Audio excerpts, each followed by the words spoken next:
ओम नमो भगवते वासुदेवाय।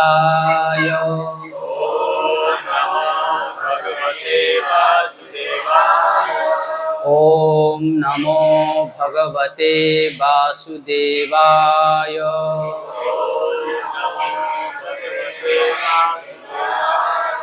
ओम नमो भगवते वासुदेवाय।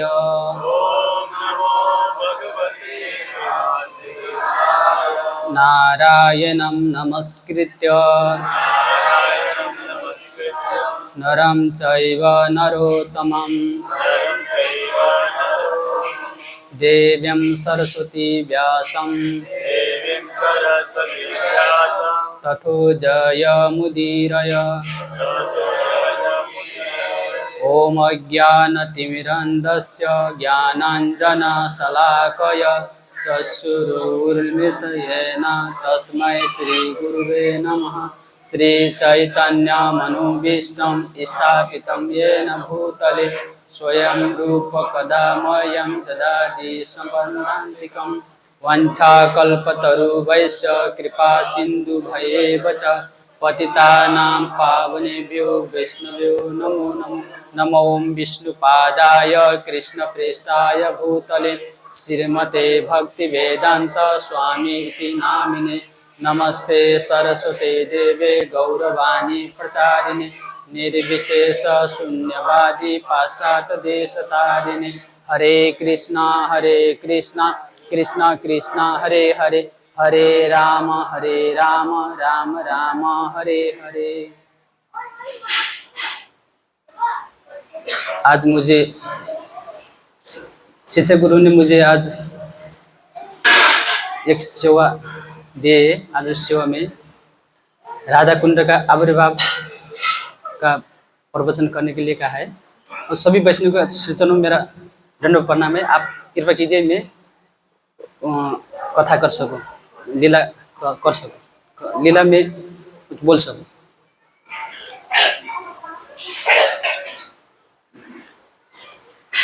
वृंदावन में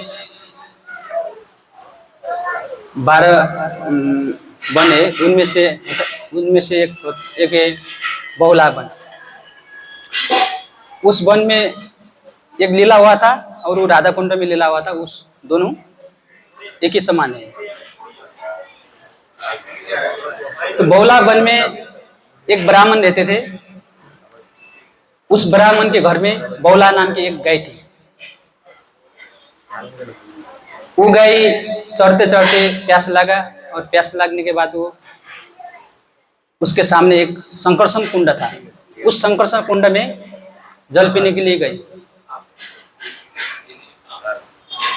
तो जल पीने के लिए कुंड में पहुंची थी तो उसी समय सिंह ने उनको खाने के लिए पकड़ लिया।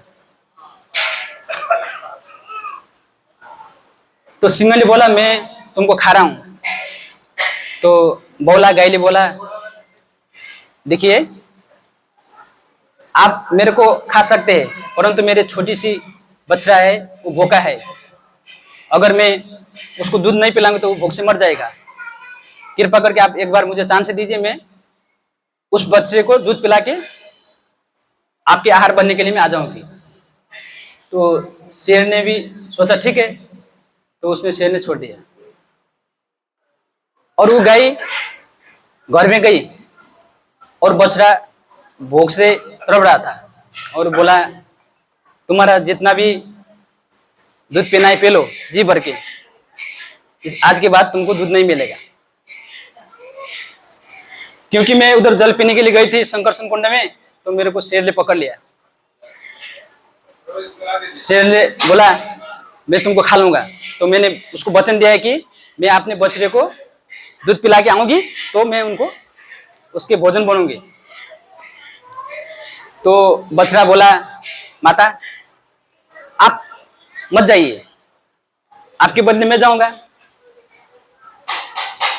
तो गौ माता बोलती कि मैं जाऊंगा, तो बछड़ा बोलता मैं जाऊंगा। तो उसका बात चल रही थी। तो उसी समय वो घर का मालिक ब्राह्मण थे, वो उस बात को सुन लिए। तो उन्होंने बोला आप तो मेरे संपत्ति है, आपका मालिक मैं हूं, तो आपका रक्षा का दायित्व मेरा है। आप दोनों रहने दीजिए और मैं जाता हूँ, शेर के भोजन बनता हूँ। तो तीनों में चर्चा होने लगी। तो चर्चा होते होते बहुत टाइम निकल गया। बोला तीनों ठीक है, अभी गौ माता बोलती है मैं जाऊंगी और बच्चा बोलता है मैं जाऊंगा और ब्राह्मण बोलते हैं मैं जाऊंगा। तो तीनों ने निष्कर्ष नहीं निकला, तो तीनों चले गए। तीनों वहां पर चले गए। तो शेर प्रसन्न हो गया, एक बार 3 आहार मिल गए मेरे को। तो गौ माता ने बोला आपका जो वचन दिया था वचन के अनुसार मैं आ गई हूं, आप मुझे खा लीजिए। और जैसे ही शेर खाने के लिए तैयार हुआ तो बछड़ा बोला नहीं आप मेरे माता को मत खाइए, आप मुझे खा लिए। तो बछड़ा को सुनते ब्राह्मण ने बोला नहीं उनको छोड़ दीजिए, आप मुझे खा लिए। तो ऐसे चर्चा चल रहा था, तो भगवान की कृपा से बौला वन में जो लीला चल रहा था, तो भगवान श्री कृष्ण प्रसन्न हो गए, बोला, तो भगवान स्वयं प्रकट हो गए। प्रकट होकर बोला, आपसे मैं प्रसन्न हूं, क्योंकि जो आपकी जो निष्ठा है, आपका जो समर्पण भाव है, उसी में बहुत प्रसन्न हूं, बोल के वहां पर बौला वन में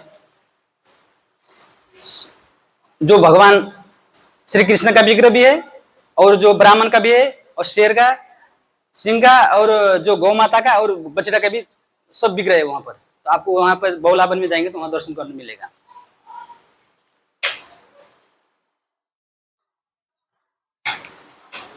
तो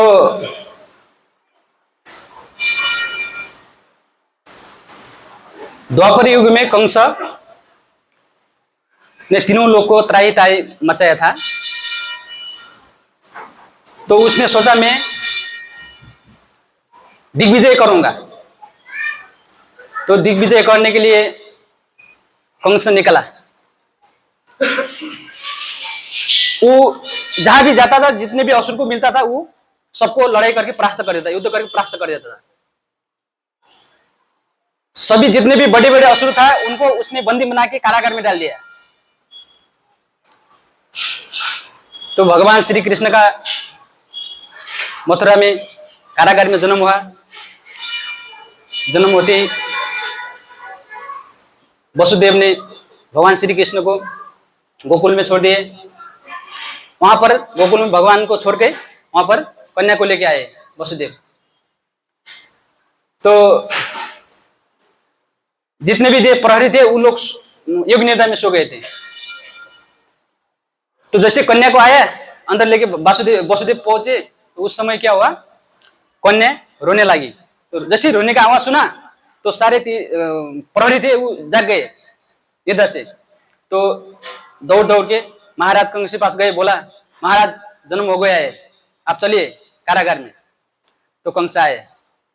कंस आकर जो देखा तो कन्या है, तो मेरे भय से कृष्ण ने जन्म ही नहीं लिया है। तो प्रसन्न हो गया, बोले, बोला, कोई बात, मैं इसको अभी मार देता हूँ। तो कन्या को पकड़ के उसने जाशिला पर जो छेटों को जो जिस तरह मारा था, उसी तरह से उसको मारने के लिए जैसे छोड़ दिया। तो उस समय क्या हो गया, अपने हाथों से छटक के अष्टभुज धारण कर लिया दुर्गा ने। तो मूर्ख कंस, तू मेरे को क्या मारेगा, तेरे को मारने वाला जन्म ले चुका है गोकुल में।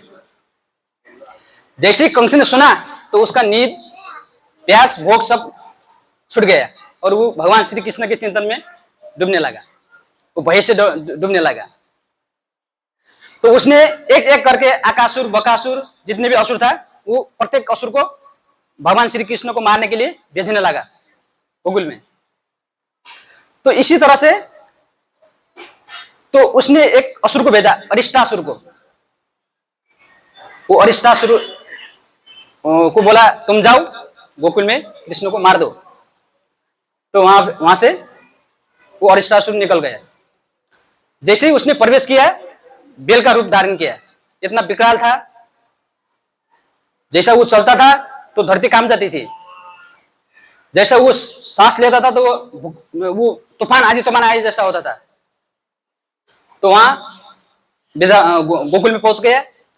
पहुंचते ही वहां के जो जितने भी गोपीगण थे, सखागण थे, वहां की जो गौ माता जो भी थे, वो इधर उधर डर से भागने लगी। जैसे वहां पर भय से सब लोग तराई तराई कर लगे, तो वो डर के मारे वहां पर भगवान श्री कृष्ण के सामने गए, बोला, देखिए कृष्ण, हमें रक्षा करो। एक असुर आया है बेल का रूप धारण करके, वो हमको मारना चाहता है। आज लगता है सारा वृंदावन को, गोकुल को नष्ट कर देगा। तो भगवान ने कहा, आप डरो मत, आप इधर बैठो, मैं उससे युद्ध करता हूं। तो भगवान श्री कृष्ण ने बोला, ललकारा, तुम युद्ध करना है तो मुझसे करो, क्यों सबको परेशान कर रहे हो। तो भगवान ललकारते हुए बोला, आओ मैं तुमसे लड़ता हूं। जैसे वचन को भगवान श्री कृष्ण को ललकारते हुए जो सुना, तो वहां से इतना क्रोध से वो निकला, तो भगवान श्री कृष्ण को मारने के लिए उसने दौड़ा वहां से। तो भगवान श्री कृष्ण वो युद्ध की तैयारी करके मारने के लिए आया था, परंतु भगवान श्री कृष्ण एकदम नॉर्मल दिशा में बैठे थे, सखा के हाथ में तो कंधा में हाथ रख के बैठे थे। तो बोला इजी ऐसे नॉर्मल दिशा में थे, तो उसको तो और क्रोध आया, अरे युद्ध करना है तो एक अपने तैयारी में होना चाहिए, हथियार को तैयार करना चाहिए। लेकिन भगवान श्री कृष्ण ऐसा कुछ नहीं करे, तो उसको और गुस्सा आया और तेजी से बढ़ा आगे। तो उसने तीक्ष्ण उसका सिंह था, उसने मारने के लिए प्रयास किया। जैसे भगवान श्री कृष्ण के सामने आया था, तो भगवान श्री कृष्ण ने उनका दोनों सिंह को पकड़ लिया और उसको जो जहां से आ रहा था उसके 10 कदम पीछे लेके छोड़ दिया। जैसे तो उसको वहां पर गया, तो उसने सोचा अरे इतने छोटे से बालक ने मुझे इतना पीछे हटा दिया, और वो उतना उसका क्रोध इतना बढ़ गया कि वो और गुस्सा हो गया और उसका आंख लाल लाल हो गया, और फिर तेजी से मारने के लिए दौड़ा। तो भगवान श्री कृष्ण ने उसका दोनों सिंह को पकड़ा और ऐसा करके घुमा के उसको पटक दिया जमीन में। जैसे पटका, तो भगवान श्री कृष्ण ने उसका जो दोनों सिर था, उसको सिंह था, उसको पकड़ के इतना धुलाई किया, उसको धुलाई करके उसका मृत्यु हो गया। तो उसका मुख से खून निकला। जैसे वो मर गया, तो मरते ही उसका ब्राह्मण बन गया। वो नहीं होता है उसका, वो ब्राह्मण बन सके। तो जो अरिष्टासुर था, वो पूर्व जन्म में एक ब्राह्मण था। देवगुरु बृहस्पति भगवान श्री कृष्ण जो भागवतम में कथा कर रहे थे, और उनका शिष्य था, उनका नाम था वर्तंतु। तो वहां भागवत धारावाहिक चल रहा था, तो बृहस्पति, देवगुरु बृहस्पति आंख बंद करके धारावाहिक प्रभाव में प्रवचन कर रहे थे। तो उसी समय वो वर्तंतु जो शिष्य था, वो भी वहीं पे था। वो ब्राह्मण दीक्षित था और जनेऊ भी धारण किया था। वहां कथा चल रहा था, तो उसने क्या किया, जो अपना चरण है ना, आगे पसार के बैठा था। तो उनका आंख खुला, तो देखा मेरे सामने, भागवतम के सामने और गुरु के सामने, भगवान के सामने इस तरह से क्यों व्यवहार कर रहा है, जा मैं तेरे को श्राप देता हूं, तू बेल बन जा। तो वही जो वर्तंतु है ना, वही बृहस्पति का शिष्य, और वहां पर अरिष्टासुर बन के जन्म लिया था, प्रकट हुआ था। तो भगवान श्री कृष्ण ने उसको मार दिया। तो भगवान श्री कृष्ण को जैसे मारा, तो पूरा वहां पर प्रचार हो गया कि भगवान श्री कृष्ण ने भयंकर असुर को मार दिया। तो सब इकट्ठा हो गए वहां पर। तो वहां पर राधा रानी गोपी सब आए। तो भगवान श्री कृष्ण थोड़ा अपने उसको दिखाने के लिए सामने जाके राधा रानी के सामने जा रहे थे। तो उसने बोला, खबरदार आप मेरे सामने मत आइए, क्योंकि आपने एक गौ माता का वंश का वध किया है, आपको गौ हत्या लगी है, आप मुझे मेरे सामने मत आइए। राधा रानी, ये राधे, ऐसा नहीं है, वो एक असुर था, वो गौ वंश का नहीं था, वो असुर था। भले असुर था, आपने उसको मारा है, तो वो उसमें आता है, जो गौ वंश में आता है, तो आपने मार दिया है, आपको गौ हत्या लगा है। आप मेरे सामने मत आइए और मेरे सामने से दूर रह जाइए। तो राधा रानी ने कहते हुए भगवान श्री कृष्ण सुना, देखिए कोई ठीक है, मेरे से अपराध हो गए हैं, तो आप बताइए इसका प्रतिष्ठाप करने के लिए कुछ उपाय है। तो राधा रानी ने कहा, हाँ है, आप जितने भी तीर्थ है वहां पर जाइए और स्नान करके आप पवित्र हो जाए, बाद में आइए, तो आप तब मिल सकते हैं, नहीं तो नहीं। तो भगवान श्री कृष्ण मुस्कुराते बोला, इतना छोटी सी बात। तो भगवान श्री कृष्ण के जो वंशी था, उनको कमर में थे, उसको निकाला और जमीन में छोड़ दिया। तो वहां से एक खड्डा बन गया, और खड्डा बन गया, तो खड्डा बनते ही जितने भी तीर्थों को भगवान श्री कृष्ण ने आह्वान किया, सबको बुलाया और मूर्तिमान रूप से उस कुंड में प्रवेश किए और वो बन गया श्याम कुंड। और भगवान श्री कृष्ण जाकर वहां पर स्नान किया।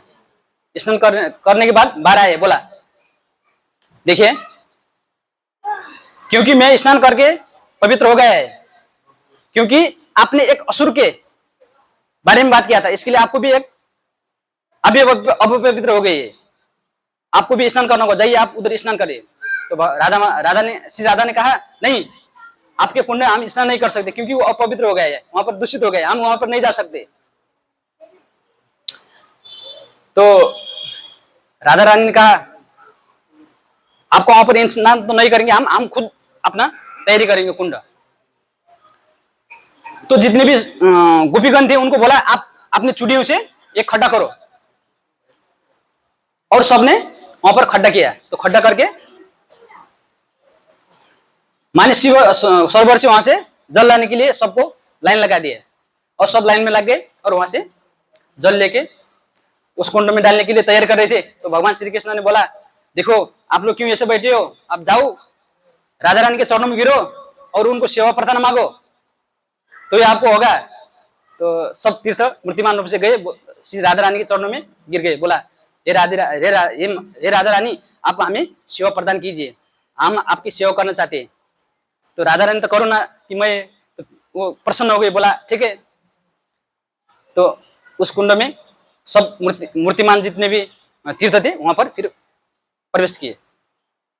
प्रवेश करके वहां पर जितने भी राधा रानी जाकर वहां पर स्नान किए।